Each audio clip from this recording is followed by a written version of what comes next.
Emerald Podcast Series. Research that makes a difference. Welcome to the Emerald Podcast Series. In this series, we speak to experts from around the globe using research to create real impact. In each episode, we explore the role of research within the context of the environmental, economic, social, and political challenges facing our society, and look at the ways in which research, policy, and practice interact to affect communities around the world. We're your hosts. I'm Daniel Ridge. I'm Helen Beddoe, and we are publishers at Emerald Publishing. It's an exciting time in the field of futures studies, with the High-Level Futures Literacy Summit taking place virtually the 8th through the 12th of December, and with numerous publications and special issues coming out on the subject. But what is futures studies and futures literacy? In this episode, I'll be speaking with Riel Miller, who is head of the Futures Literacy Project at UNESCO. Riel will give us an overview of future studies and explain in detail the importance of UNESCO's Futures Literacy Project. I will then be speaking with Ozcan Saritas, who is the editor-in-chief of the journal Foresight, and Professor Jonathan Calof, who has guest-edited, along with Peter Bishop, an upcoming double special issue on North American foresight. Thank you so much for joining me today, Riel. Yeah, real pleasure. Glad to be here. I think a good place to start would be to explain what future studies is to our listeners. Yeah, that would be a natural point of departure. Future studies is a long-standing field where people have attempted to really dive into the different ways in which people think about the future. Now, the thing to remember is that the future is always imaginary. You can't go there, you can't visit, there's no evidence. So it's really about the different techniques and tools we have for imagining the future. For a long time, science fiction, Jules Verne, H.G. Wells were precursors to today's future studies field. And they emphasized, and indeed it's been one of the main preoccupations of the future studies field, the images of the future that we have. So specific stories and ways of thinking about the future. And in the post-war period, coming out of the operations research and D-Day and the Manhattan Project and getting to the moon, these kinds of big initiatives that were intended to be blueprints, critical path, planning approaches to the future that became also very important for the military in terms of strategy, but also for the corporate world in terms of strategic thinking. And this planning approach really preoccupied the future studies field, and it was very applied in most of its incarnations and efforts, meaning it was about helping people to figure out how to produce these images of the future and then how to get there. So fundamentally, for a very long time, future studies was about planning in various ways, shapes, and forms. Today, it seems to me, and this is one of the things that's quite important about the work that we're doing in a number of different networks and communities, future studies is taking on a bit of a bigger remit. It's covering a broader range of aspects of the future. And this is connected to something called anticipation and anticipatory systems and processes. My view is today future studies is the study of the different anticipatory systems and processes that people use and why they use them. This means that we're looking at a really very diverse set of practices that are applied to a very diverse set of purposes. And that means that we want to look at the mythology. We want to look at divination. We want to understand the role of ideology and faith in the way in which people imagine the future, and then how those futures that they imagine influence not only what they do, their choices, which clearly, your image of the future influences the choices you make because you're making bets often, but also how that image of the future alters what you see, what you consider to be on the menu. So there's this dual aspect to the images of the future and future studies, which is, on the one hand, the origins of these images and then the applications that those images are put to. And future studies, I think, today is becoming a very broad-based field that encompasses the anthropology, the literature, speculative fiction, all sorts of different ways, Hollywood, storytelling, that conjure up the images of the future, and then the ways in which those images of the future influence what humans see and what they do. So that's my take these days on future studies. So it's a very diverse field, isn't it? So you can be in the sciences, you can be in business. Can you tell me how people apply this to different fields? What I was talking about was really also kind of the transition that we're in. For a long time, people were applying different future studies tools, different aspects of future studies, different anticipatory systems to specific tasks. So let's say Shell Oil wanted to think about the future of energy, and they wanted to come up with scenarios. And they developed a technique that allowed them to develop scenarios and describe those scenarios. That's a tool that's applied to a specific context for a specific purpose. And a lot of the future studies field, like I said, in the military, in critical path planning, whether it's for engineering purposes or for government, has been about how do we think about a particular image of the future, conjure up that image, and then think about how to get to that objective. So this is like planning to get to the top of Mount Everest. There may be 4 or 5 different routes you could take. You want to go to the top of Mount Everest. And so you plan those different techniques and approaches. And it's been applied across all fields, really from public and private sector. And it's part of the way in which our societies function. It's about planning. And people do it themselves all the time. It's a kind of commonplace thing too. You think about going for dinner, you think about doing something with friends, you decide to take a course of study because you think there's a degree, you decide to buy a house because you have an image of the future and you want to invest in this particular place and you have all these ideas about what you're going to do in the future because you've bought a house somewhere. So this way of anticipating the future is very innate to all humans and to all human areas of activity. So what does it mean to be future literate? This is where we're starting now to realize that we've only begun to scratch the surface of the different anticipatory systems. So let me give you an example. Just today, I spent time with a group of scientists. These are scientists, climate scientists. And we talked about how they could use the future more effectively in what they're doing around climate science. And they were particularly interested in 2 aspects. One was adaptation, how we make existing systems better, but they were also interested in transformation, how maybe we can be more open or able to think about different ways, significantly different ways of doing things that don't reflect just repeating or improving on the past, but actually breaking from what we used to do. Kind of like the change from rural agricultural society, let's say, to urban industrial society, a really massive transformation. But in order to think about that and the relationship of human actions and human agency, our ability to act to those different futures, you need to be able to distinguish those futures. And one of the interesting things was that we're only beginning to really make those distinctions. Say, what's a probable future? What's a desirable future? What's the difference between probable and desirable futures? What constraints do probable futures have on what I see in the present and what I'm able to act upon in the present? So, one way of thinking about it is that if I told you to describe the future, but you can only use the words from a dictionary that come from, 1920 or something, you'd say, hey, I'm going to have a really hard time. I can't even describe the present with that dictionary. So how am I going to describe the future? And that's the challenge of describing the future, is to kind of think about the fact that we don't have the words and they won't be invented.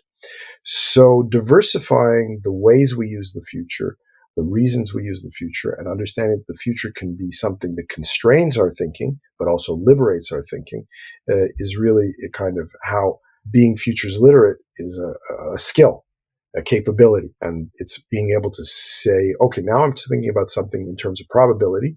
Now I'm thinking in terms of something in terms of desirability. Now I'm thinking about it in terms that, who knows, completely off the charts. I'm just letting my mind wander and not worrying about whether I'm realistic or whether it's useful for any particular desired or undesired future. And that diversification is what futures literacy is all about, is understanding that there's a wide range of anticipatory systems and processes and knowing when to use them. It's a bit like, if I could, you have a toolbox, you don't always use a hammer, you don't always use a screwdriver.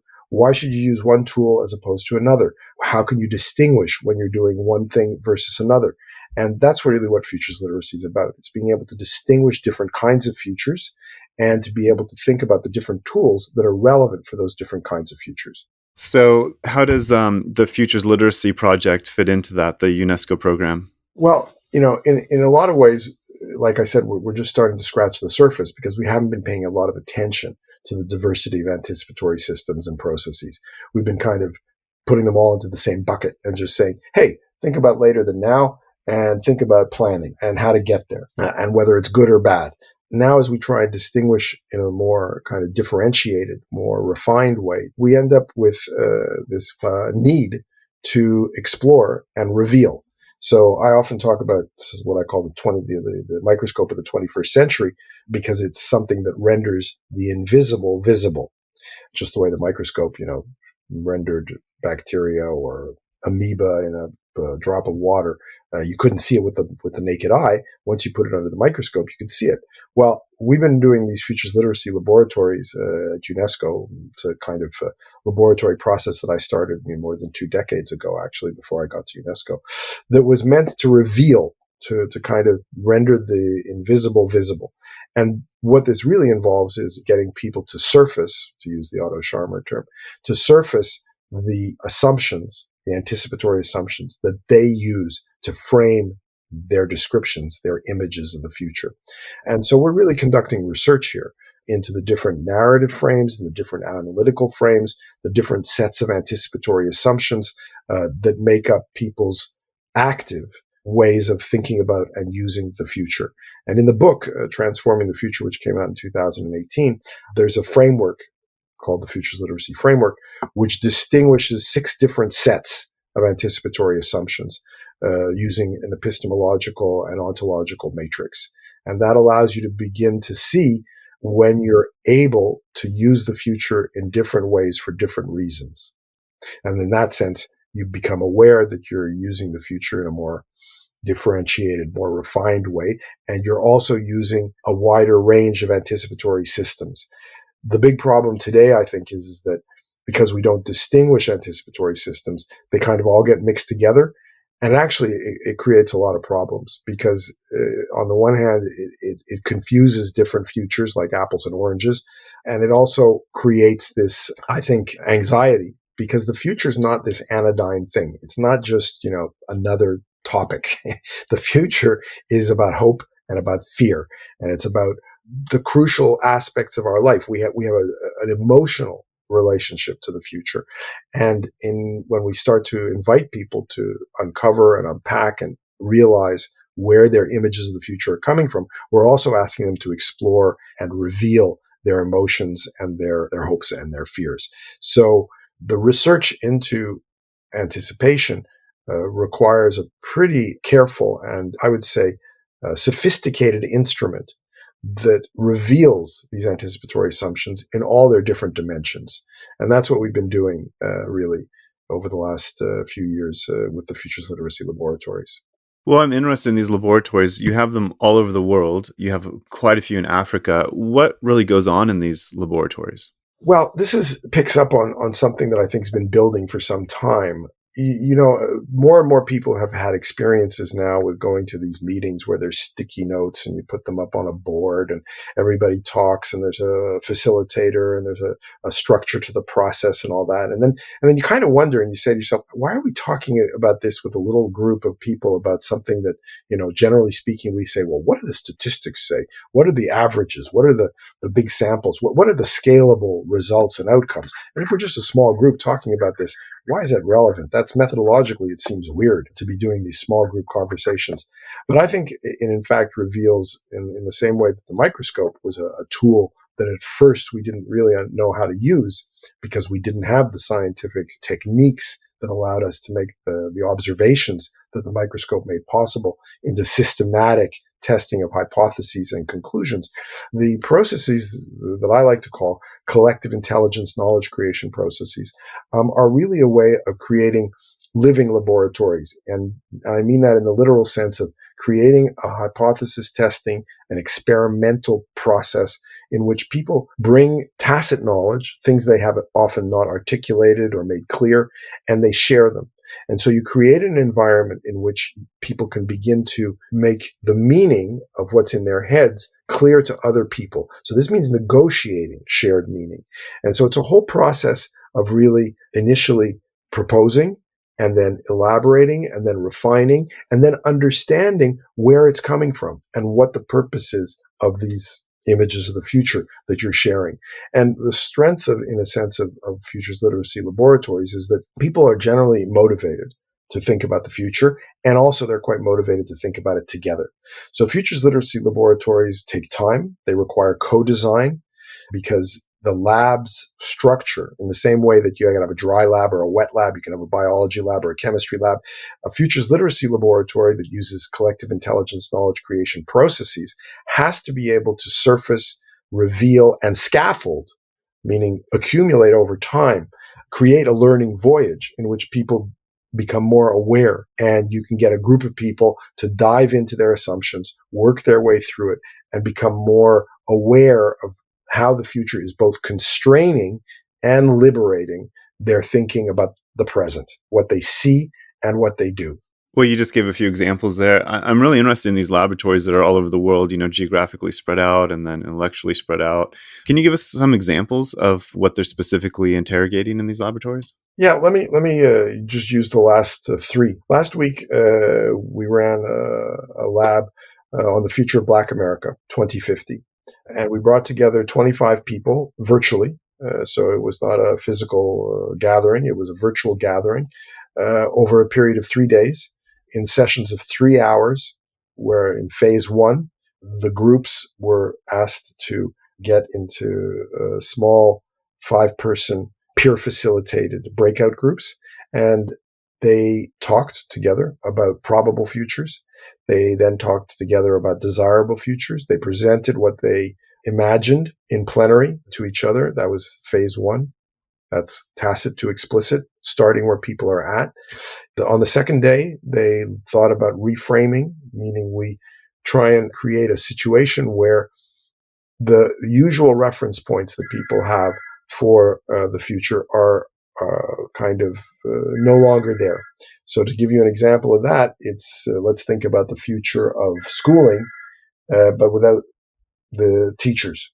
So you have a situation where people are learning, people are engaged in learning activities, and schools are not structured with teachers. They're structured in a different way. You pull some aspect of the world that people would imagine away, so that they're obliged to imagine on their own. In other words, come up with their own images of the future. In the case of the lab we ran last week on the future of Black America, the reframing scenario talked about a difference-intensive world, a world where difference was the primary aspect of daily life, and which was really positive in the sense that people created value, diversity, not on the basis of standardization or homogeneity or universalism. It was really on the basis of appreciating and living with difference, diversification, creativity. That's not to say that that's a probable future or a desirable future, but it's a future in which the participants are obliged to rethink how things work, rethink what roles they play, what daily life is like. And then in the third phase, we compare basically phase one, the tacit to explicit, and then the reframing, and say, look, once you start to play with your images of the future, you begin to realize how powerful those images of the future are for what you pay attention to in the present. It's the things that matter are related to your image of the future. And because you've loosened up and expanded and played and toyed with the images of the future, you actually start to see all sorts of new things around you in the present. And that's the phase where we talk about asking new questions. The final phase of the labs in the kind of short form that we've been using, because it's kind of lab light, is when they talk about next steps and how to take what they've learned, the new questions they've asked, the techniques that they've learned, the futures literacy that they've acquired, and can apply it to their own context. So the futures literacy laboratories and the process of collective intelligence knowledge creation needs to be designed in such a way that people will actually explore, discover, reveal the underlying sources of their images of the future and develop their own capacity to generate images of the future. Wow, that's really fascinating. So December 8th through 12th, you're overseeing the High Levels Futures Literacy Summit. I was hoping you could tell me more about that and who will be involved. What are the purpose? What are the goals of this? Yeah, I mean, it's interesting how these things happen, right? I like to tell the story about how in the mid 19th century there were no economics departments in any American universities, and then by the late 19th century, every university pretty much in the United States had an economics department. There are certain periods in history when something's ripe, ready to roll. And at the moment, I think we're really in one of those periods where future studies and anticipatory systems thinking that attempts to understand better the nature of what the future is, how it's used by humans in its diversity, is really ripe. And last year we ran a forum called the Global Futures Literacy Design Forum at UNESCO, and it was on the back of all those labs that we've been running, and also the fact that we've developed UNESCO chairs in future studies, futures literacy. There's now 20 of those chairs at universities around the world, and about another 15 or so in the pipeline. And as this wave was building, it became evident that we should try and draw it all together and create a summit. And initially, the summit was a physical summit. But what happened with the pandemic is that it turned into a virtual summit, and now it's really a popular summit. And I'm thrilled with this turn of events, because I think the current context allows us to finally go really global. Here, we're in a situation where it's fairly easy for people to come into the summit. They just have to register. And we're hoping that there'll be thousands, maybe tens of thousands of people visiting the summit. And the summit will really showcase what we've been talking about, which is that there is this immense and fantastic diversity of different ways of thinking about the future. And that we have all kinds of organizations and institutions that are generating images, scenarios, ideas of the future. But crucially, it's not to say the scenarios are not the point. The point is that we're doing it. And why are we doing it? And I think that really underscores the overall shift in thinking that's going on, which is that we can no longer treat the future just like it's later than now, and that's it, or something we can just try and plan for and control. In other words, the role that kind of cast ourselves in, which is the engineers of tomorrow, is no longer tenable. It's no longer tenable in part. It was already with climate change. You could see that way of thinking about the future wasn't getting us where we wanted to go in the sense of resilience, in the sense of a relationship with nature. But the pandemic makes it super clear that we were building in the fragility and the brittleness because we were playing this kind of designer of tomorrow role, which invites us to kind of use these heavy, defensive, insurance-driven, planned ways of thinking about tomorrow. So the summit, I think, really encapsulates a whole set of changes that are taking place in the world around us. It's going to be a learning opportunity, but it's also, I think, a milestone for future studies, and it points for 2021, 2022 towards the huge number of organizations and people who are, I think, now have caught the bug, which is to say they want to delve into anticipatory systems. They want to understand the origins and sources and the purposes of images of the future. Right. For people who've never heard of futures literacy or future studies, what kind of panel discussions will they be able to sit on at this summit? It's going to be diverse. There's going to be a lot of resources. So people can go and consult a booth from the Asian Development Bank or from the European Commission, from a United Nations agency, or from Stanford Design School, any number of think tanks. And they're all going to be creating booths where visitors, participants can check it out. They can find out about that kind of futures work.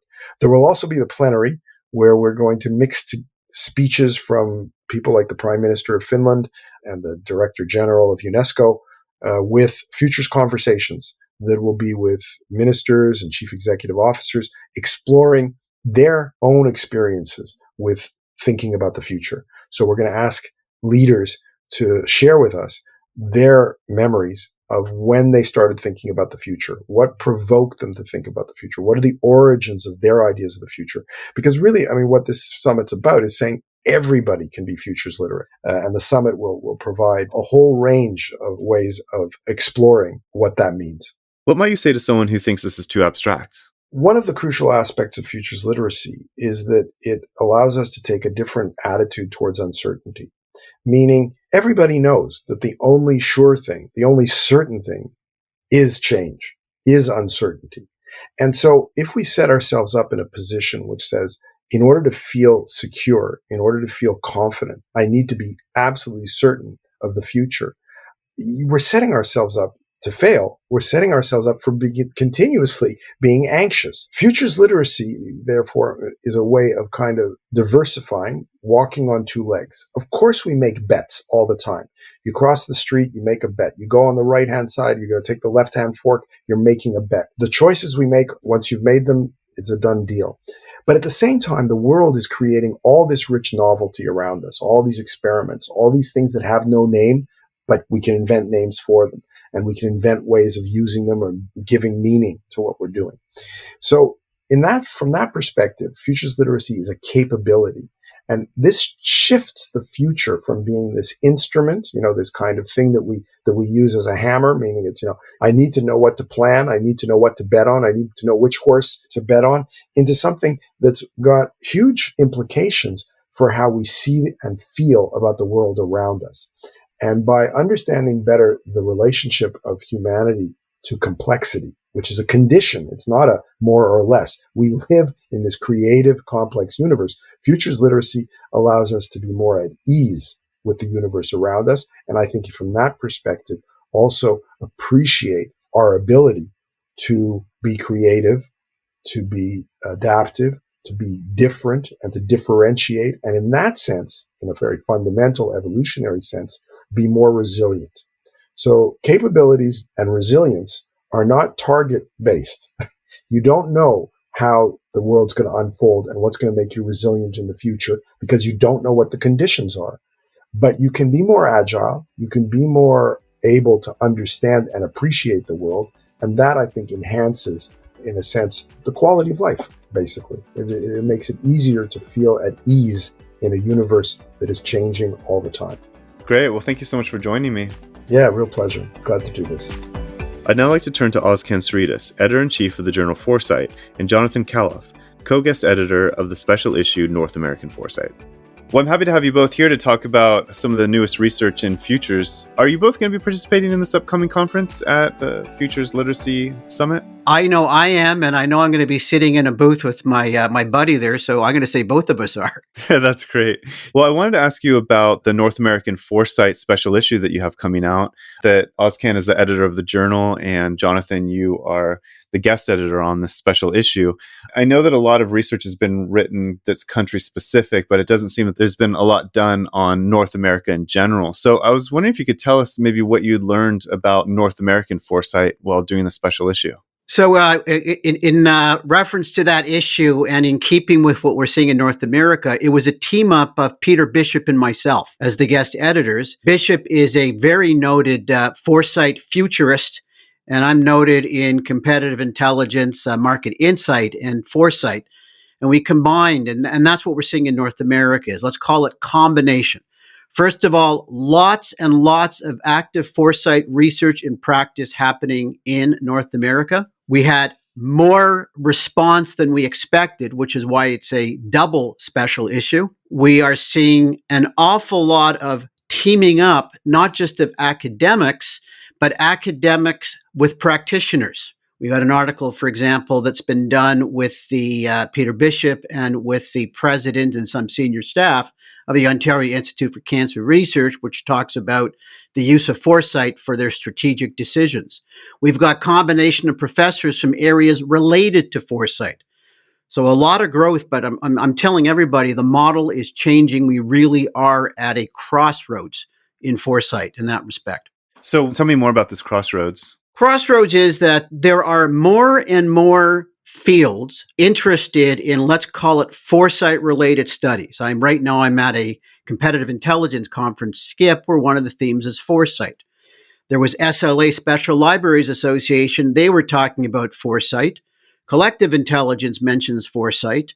Foresight mentions competitive intelligence. So you have a lot of fields now that are saying it's critically important to integrate information to help with decision making by looking forward in the external environment. And we're all now seeming to find each other and saying, why don't we work together? So the special issue is a very good example of 4 of these fields coming together.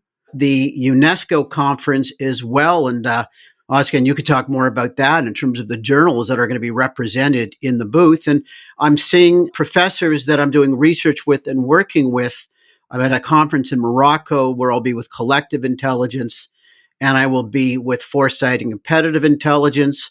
We just had a conference in Germany that combined foresight and competitive intelligence. So the crossroads is we have to work together for the benefit of moving the field forward. And the other thing is this field called collective intelligence is also starting to make major contributions in inroads, and we're starting to team up with them.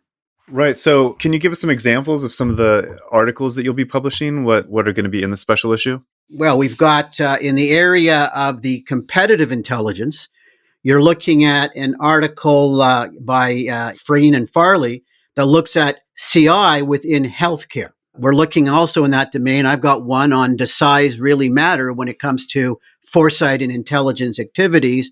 And hint, no, it doesn't. Size is really not a barrier. We've got articles on future studies, not just foresight, looking at the application of future studies for higher educations by Klakurka and Irwin. We've got country-related studies. We've got Drake, who's looking at alternative futures for Caribbean nations. We've got foresight being used to identify if you need an agricultural research center in Haiti. So again, this goes back to application of foresight and related domains for strategic dimensions of decision making. And then we also have some really good, we'll call them theory platform articles that look at developments within foresight and within future studies as well. So it's not just that North America is integrating in an applied sense. We're also doing a great job on the theoretical foundation of foresight and foresight related fields. Well, Jonathan and Peter have done a fantastic job with this special issue. The North American special issue is an important one because the institutional foresight practice started in North America, particularly in the US, in the middle of the 20th century. And since then, it has evolved a lot, and it is now practiced all over the world. So with this special issue, it was very good actually to take a closer look at what is happening in the year 2020 in North America in terms of foresight and competitive intelligence. What is the latest research? What is the latest practice, methodological development, and so on?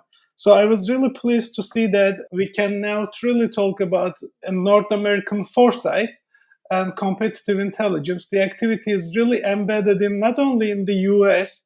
Canada has made fantastic progress with foresight, and we see that other countries, including Haiti, for example, has applied foresight for their science, technology, and innovation policies in different sectors and topics. So I'm really pleased to see that we have this double special issue coming very soon.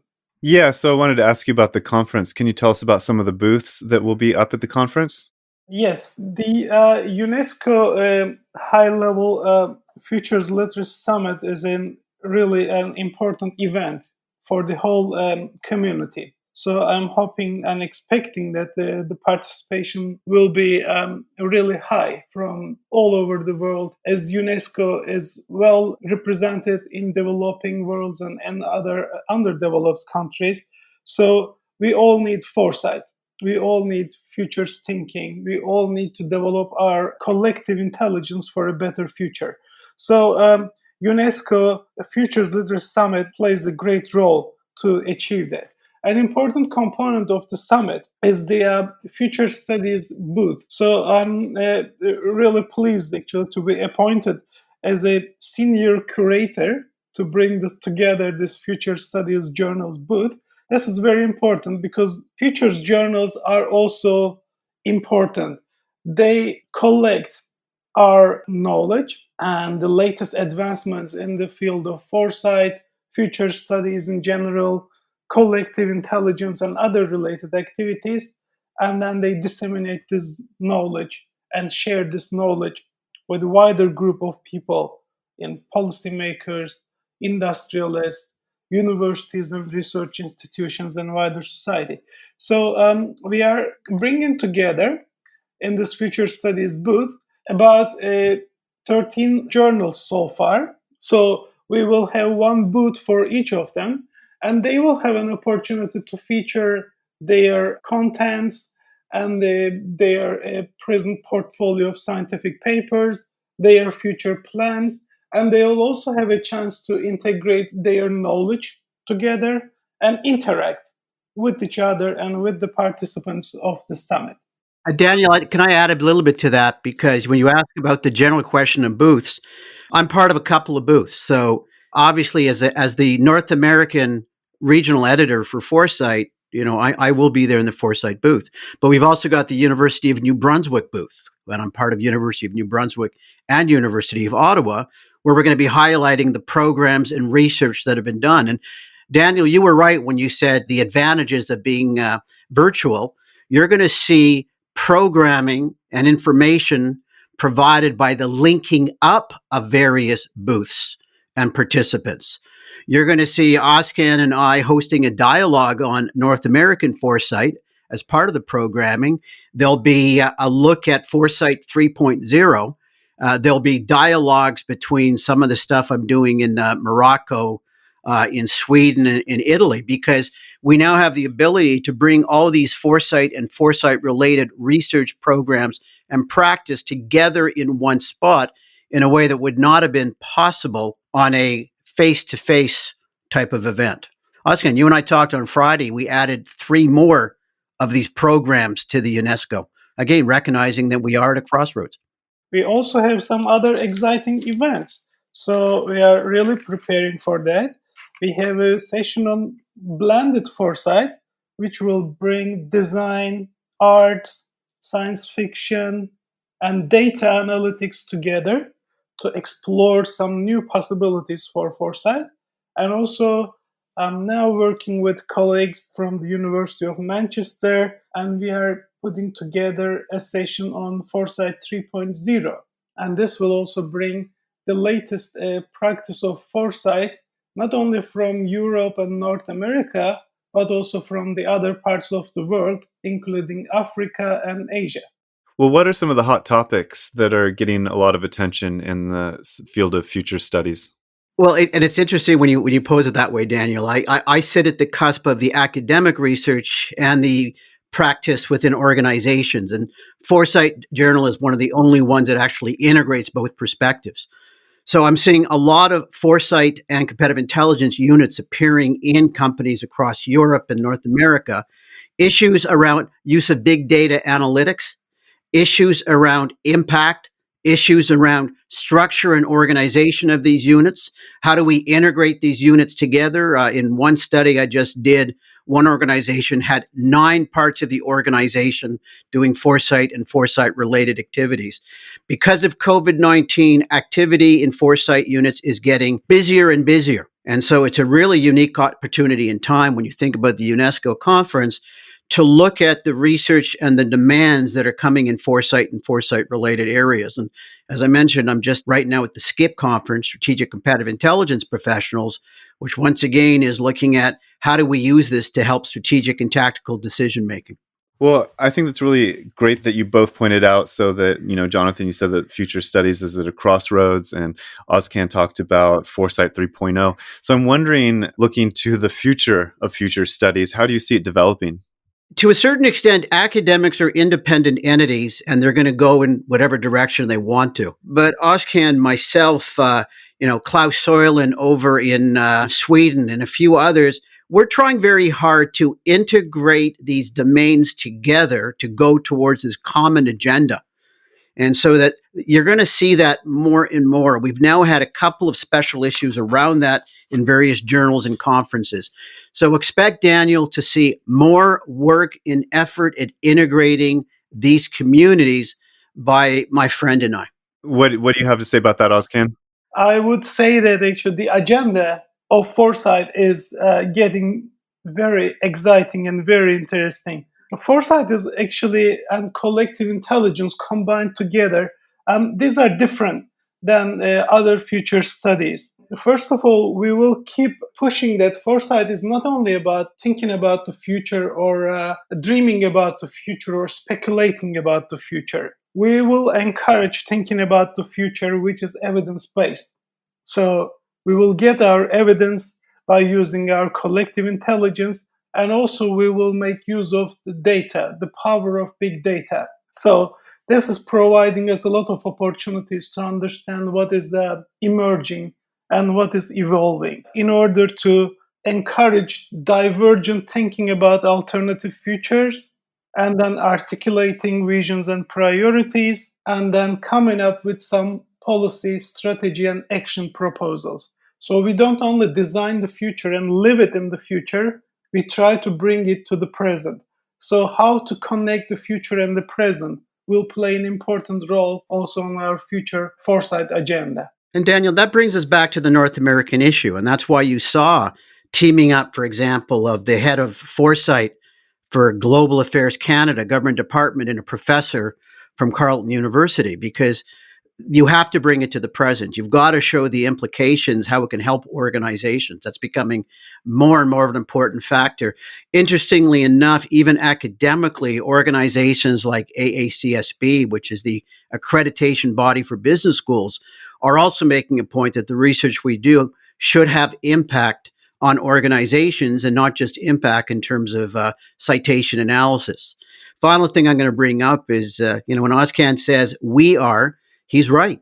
There's a lot of us, our group is growing, that says we have to bring foresight and related domains into that area. And very excited that UNESCO has that vision under the title of Anticipative Studies with Rial Miller, who's put together an impressive program, not just for the conference, but at UNESCO with this chairs programs.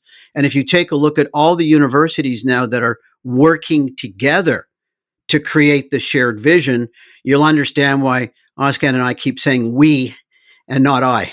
Is there anything more that you'd like to add about the special issue?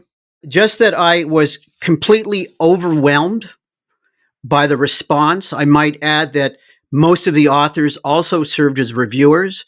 Most of the authors are saying, when do we get together again? So I'm going to add another dimension to North American foresight. I've said it's integrative and combined. I'm going to add to that word friendly. It's extraordinary the relationships that have been developed and continue. Well, for researchers who are just learning about foresight for the first time in futures studies, futures literacy, how do you bring them into the fold? What sort of advice do you give them about where to start in this domain? Right. I'll just mention briefly my experience. When I heard the word foresight for the first time, I was really excited. I realized that there's a future and we can do something about that future. So we don't have to just sit and wait what the future will bring us. So I saw that there are techniques, there are processes, there are great examples for that. So I felt that I just gained another dimension when I look around me and look at the world. That gave me the third dimension. So I transferred this kind of experience and knowledge to young people. My master's students, for example, in our program, the Governance of Science, Technology, and Innovation, we have around 45 students, an international group of students. So I try to kind of transfer this knowledge, and I see how they feel excited as I felt a couple of decades ago. Jonathan, what do you have to say when you talk to colleagues who haven't really learned too much, who really don't know too much about foresight? Well, that applies to very many people. I mean, when you have people reaching out to you about foresight, and I'll have PhD students, I have undergraduates, masters, and colleagues. The great thing about our field is we've got material we can point them in the direction of. There's a lot of online material now for foresight. There's articles we can send them from Foresight Journal. And again, back to what I said about the field, we can introduce them to people. So you go to a new researcher who wants to get into the field, you talk to them about what their area of interest is, where they see their contribution, so that we have a network where when we identify the interest of the individual, we can introduce them to people that can help cultivate what their contribution could be within that domain. The other thing, and this goes back to what I said, is that there are many academic domains where there's clear what I call rules of engagement. You don't get to speak to anybody above their station. We'll call it that. This is a field where you go, you know what, I'm going to put you in touch with Ozcan, and I'm going to put you in touch with Alexander, And we generate a discussion with these professors, these people that are interested. We bring them into our research program. I had a meeting 2 weeks ago in Montreal virtually. We're now up to 6 professors who were not in Foresight, who are now part of a Foresight research program, simply starting from the question of how do you get impactful foresight? How do you get decision makers to listen in? Now, that wasn't their question. That was the discussion that was then linked to the foresight field. That's great. Well, what are you looking forward to at this upcoming summit? For me, I cannot wait to meet all these people, to have the folks in my booth, the dialogues that I'm going to be having with OSCAN and others that I know are going to generate new research ideas and new research directions. Think what it means both to UNESCO and to us as professors to say, strip away the we will meet and who will be there. It's academics, practitioners, government, industry, NGO. So you take all those groups. How often do you see a conference where all those different groups get together to talk about the future's agenda? So it's not just going to be the academics talking to the academics. We're going to have all these diverse groups talking about what it means to them. So OSCAN's right. We're excited about new people coming in, but new people from each of these different groups. And that takes me back again to the Foresight Journal that OSCAN so wonderfully runs. And Daniel, thank you for publishing, because that's what it does. It's not just one of those groups. It's designed to appeal to all those groups. So it's important for us at a conference like this to hear from these diverse groups. We are not actually head counting in here. What we aim is to really get some true collective intelligence, because we think that with the participation of all those people from all the different stakeholders, there will be a new synergy emerging as a result of this impact. So then it will be greater than the sum of the numbers. The impact will be much greater. Thank you so much for joining us today. You can find more information about Riel Miller, Ozcan Saritas, and Jonathan Califf in our show notes, as well as more information about the Futures Studies Summit taking place virtually the 8th through the 12th of December. I'd like to thank Alex Jungius from This Is Distorted for his help with today's episode.